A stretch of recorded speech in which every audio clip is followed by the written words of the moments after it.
This is the water line coming in from out in the street, we believe. Like I said, it's only 3/4 coming in. Oakkhurst, New Jersey. Just going to kind of leave you guys a detailed video on what's left, what's been done.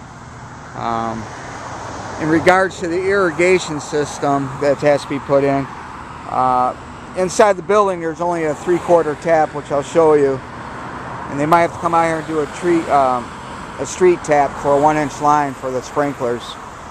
But the areas they want sprinkled is wherever there's landscaping. So basically this island, this whole strip going down, the back of the building. And like I said, everything's got to be restriped here, but we don't want to do all that until the landscaping's done, so we don't screw up all the markings. Back to the landscaping. The biggest problem, well, it's not a problem, what I found on the print, it's a revised drawing for the lighting and landscaping scope of work is from 1994.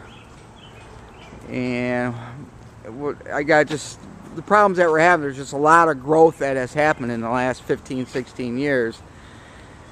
And, you know, there's trees that have to be removed to put, you know, for example, this tree here is covering this area because there's got to be a 10-foot tree planted here. You know, I need to know if we got to clear these trees.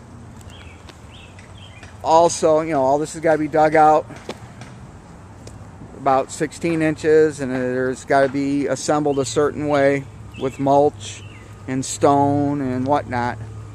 This whole back corner, we got to run a 225-foot, 6-foot tall chain link fence from coast to coast, side to side. It's about 225 feet.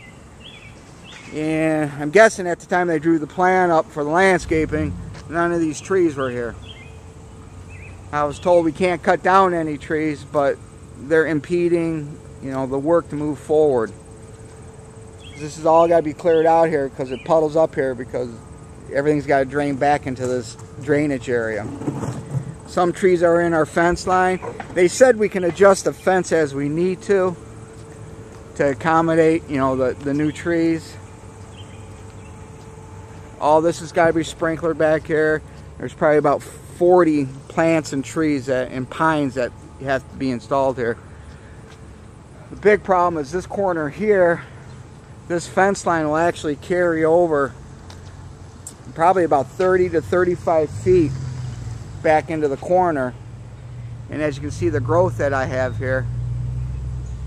And the guy that drew the print up said, can't cut down any of the trees. So I asked him if we can just prune everything back, you know, give it some sunlight, make it look nice, and we can take some of the trees out of the scheme. He says, no, you still have to use all the bushes, just relocate them. So that's some of the obstacles. Had a hard time finding the lights they want to scope for the outside of the building, and I think that's in part that the stock numbers or the model number is no good anymore due to the fact that the print is 16, 17 years old.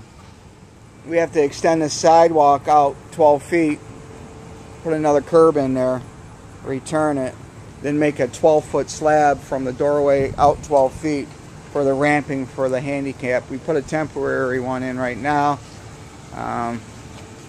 We did get the approvals from the city on the building, which should be able to get it. From what my understanding is, we will be able to get our TCO, and we also got our our electrical approval. Repainted everything, replaced about 70 ceiling tiles due to staining and just being damaged. Straightened the insulation up. Also the bathroom, the pumping station, the grinder for the toilet was also not working, so we had to have that repaired. The door had a hole in it. Instead of replacing the door, we just patched it up. But we had to put a new pump in the pumping station, so we had that taken care of. Also, from the print modification, we had to add in new emergency lighting in the warehouse.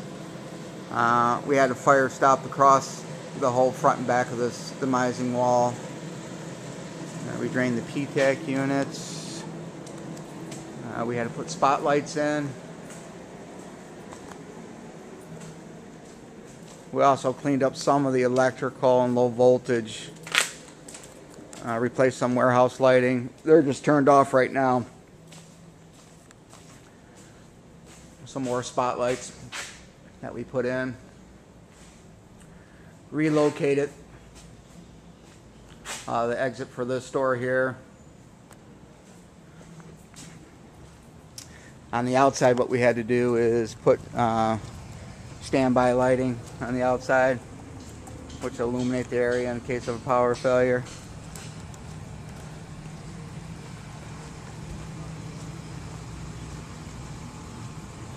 And we also put another one above the main door.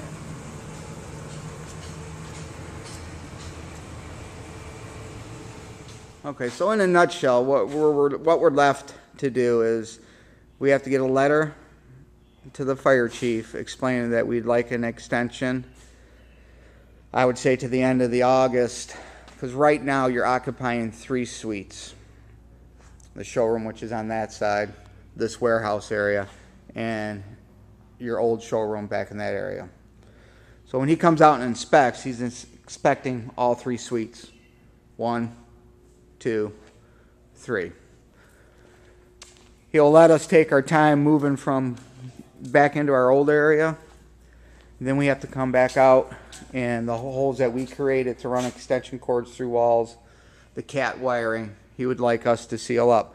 All the other violations he'll forward to the landlord. It will be his responsibility. Also, we have to get up and monitor, you know, it's probably a landlord issue, but the building is not being monitored with their smoke detection system. The strobe lights, the pole stations are inoperative.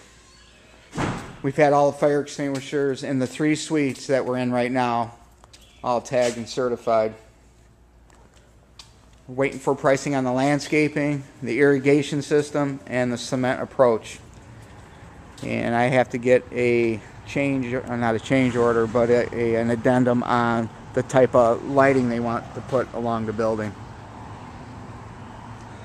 So right now we're just waiting for our TCO, which we're applying today, and it should be ready to roll tomorrow, being Friday the 30th.